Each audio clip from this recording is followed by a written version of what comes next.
एक राजा थे जिनका नाम जगत सिंह था। उनका जीवन सुख, संपत्ति और वैभव से भरा हुआ था।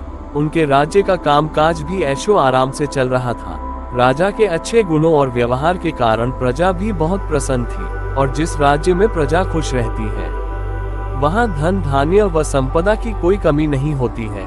इस कारण हर क्षेत्र में राजा जगत सिंह के राज्य का बहुत प्रभाव था। इतने सुखों के बाद भी राजा जगत सिंह दुखी थे, क्योंकि उनकी कोई संतान नहीं थी। ये द्वेष राजा को बहुत परेशान करता था। प्रजा को भी इस बात का बहुत दुख था। कई वर्षों के बाद राजा की संतान प्राप्ति की मनोकामना पूरी हुई और उन्हें एक पुत्र की प्राप्ति हुई। पूरे राज्य में कई दिनों तक उत्सव मनाया गया। नागरिकों को राजमहल में दावत दी गई। राजा जगत सिंह की इस खुशी में प्रजा भी झूम नाच रही थी। समय बीतता जा रहा था। राजकुमार का नाम रंजीत सिंह रखा गया।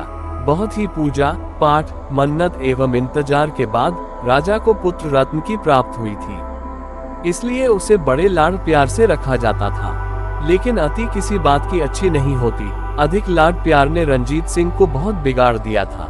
बचपन में तो रंजीत की सभी बातें बहुत अच्छी लगती थी, परंतु बड़े होते होते यही हरकतें बुरी लगने लगी। रंजीत बहुत ज्यादा जिद्दी और दुष्ट प्रवृत्ति का हो गया था। वो घमंड में चकनाचूर रहने लगा था। वो चाहता था कि प्रजा सदैव उसकी जय जयकार करे, उसकी प्रशंसा करे। उसकी बात ना मानने पर वह प्रजा पर अत्याचार करता था, और तो और सैनिकों को तो वो अपने पैरों की धूल समझता था। आए दिन उसका प्रकोप प्रजा पर उतरने लगा था। वो चाहता था कि प्रजा उसकी भगवान की तरह पूजा करे। उसकी उम्र तो बहुत कम थी, लेकिन उसका अहंकार कई गुना बढ़ चुका था। रंजीत सिंह के इस व्यवहार से सभी बहुत दुखी थे। प्रजा रोजाना दरबार में रंजीत की शिकायत लेकर आती थी, जिसके कारण राजा जगत सिंह का सिर शर्म और लज्जा से झुक जाता था। एक दिन राजा जगत सिंह ने सभी खास दरबारियों एवं मंत्रियों की सभा बुलवाई और उनसे अपने दिल की बात कही कि वे राजकुमार के इस व्यवहार से अत्यंत दुखी हैं। राजकुमार इस राज्य का भविष्य है। अगर उनका व्यवहार यही रहा तो राज्य की खुशहाली कुछ दिनों में ही खत्म हो जाएगी। दरबारी व मंत्री राजा को सांत्वना देते हुए कहते हैं कि महाराज आप हिम्मत रखें, वरना प्रजा निसहाय हो जाएगी। मंत्री ने सुझाव दिया कि राजकुमार को एक उचित मार्गदर्शन एवं सामान्य जीवन के अनुभव की जरूरत है। आप उन्हें गुरु ब्रह्मानंद के आश्रम भेज दीजिए। सुना है वहां से जानवर भी इंसान बनकर निकलते हैं। ये बात राजा जगत सिंह को उचित लगी और उन्होंने राजकुमार रंजीत सिंह को गुरु ब्रह्मानंद जी के आश्रम में भेजने का फैसला किया। अगले दिन राजा अपने पुत्र के साथ गुरु जी के आश्रम पहुंचे। राजा ने गुरु ब्रह्मानंद जी के साथ अकेले में बात की और रंजीत के विषय में सारी बातें कही। गुरु जी ने राजा को आश्वस्त किया कि वे जब अपने पुत्र से मिलेंगे तब उन्हें अपने पुत्र पर गर्व महसूस होगा। गुरु जी के ऐसे शब्द सुनकर राजा को शांति महसूस हुई और वे सहर्ष अपने पुत्र को आश्रम में छोड़कर राजमहल लौट गए।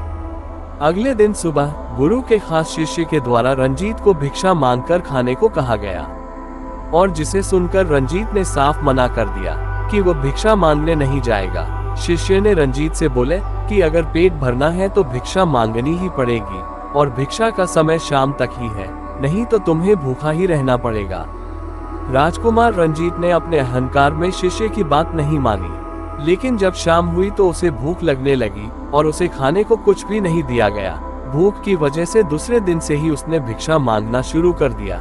शुरुआत में उसकी अहंकार से भरे बोल के कारण उसे कोई भिक्षा नहीं देता था, लेकिन गुरुकुल में सभी के साथ बैठने पर उसे आधा पेट भोजन मिल जाता था। धीरे धीरे उसे मीठे बोल का महत्व समझ आने लगा और करीब 1 महीने बाद रंजीत को भरपेट भोजन मिला, जिसके बाद उसके व्यवहार में बहुत से परिवर्तन आए। इसी तरह गुरुकुल के सभी नियमों ने राजकुमार में बहुत से परिवर्तन किए, जिसे गुरु ब्रह्मानंद जी भी समझ रहे थे। एक दिन ब्रह्मानंद जी ने रंजीत को अपने साथ सुबह सवेरे सैर पर चलने कहा। दोनों सैर पर निकल गए। रास्ते भर बहुत बातें की। गुरु जी ने रंजीत से कहा कि तुम बहुत बुद्धिमान हो और तुम में बहुत अधिक ऊर्जा है, जिसका उपयोग तुम्हें सही दिशा में करना आना चाहिए। दोनों चलते चलते एक सुंदर बाग में पहुंच गए, जहां बहुत सुंदर सुंदर फूल थे जिनसे बाग महक रहा था। गुरु जी ने रंजीत को बाग से पूजा के लिए गुलाब के फूल तोड़ने कहा। रंजीत झट से सुंदर सुंदर गुलाब तोड़ लाया और अपने गुरु के सामने रख दिए। अब गुरु जी ने उसे नीम के पत्ते तोड़कर लाने कहा। रंजीत वो भी ले आया। अब गुरुजी ने उसे एक गुलाब सूंघने को दिया और कहा, बताओ कैसा लगता है। रंजीत ने गुलाब सूंघा और गुलाब की बहुत तारीफ की। फिर गुरुजी ने उसे नीम के पत्ते चखकर उसके बारे में कहने को कहा। जैसे ही रंजीत ने नीम के पत्ते खाए, उसका मुंह कड़वा हो गया और उसने उसकी बहुत निंदा की। तब गुरुजी ने उससे कहा कि जब तुमने गुलाब का फूल सूंघा तो तुम्हें उसकी खुशबू बहुत अच्छी लगी और तुमने उसकी तारीफ की, लेकिन जब तुमने नीम की पत्तियां खाई तो तुम्हें वो कड़वी लगी और तुमने उसे थूक दिया और उसकी निंदा भी की। गुरुजी ने रंजीत को समझाया, जिस प्रकार तुम्हें जो अच्छा लगता है तुम उसकी तारीफ करते हो, उसी प्रकार प्रजा भी जिसमें गुण होते हैं उसकी प्रशंसा करती है। अगर तुम उनके साथ दुर्व्यवहार करोगे और उनसे प्रशंसा की उम्मीद करोगे तो वे ये कभी दिल से नहीं कर पाएंगे। इस प्रकार जहाँ गुण होते हैं वहाँ प्रशंसा होती है। रंजीत को सभी बातें विस्तार से समझ आ जाती हैं और वो अपने महल लौट जाता है। राजकुमार रंजीत में बहुत परिवर्तन आता है और वो बाद में एक सफल राजा बनता है।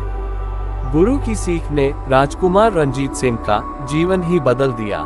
वो एक क्रूर राजकुमार से एक न्यायप्रिय दयालु राजा बन गया। इस कहानी से हमें यही शिक्षा मिलती है कि हम में गुण होंगे तो लोग हमें हमेशा पसंद करेंगे, लेकिन अगर हम अवगुणी हैं तो हमें प्रशंसा कभी नहीं मिल सकती।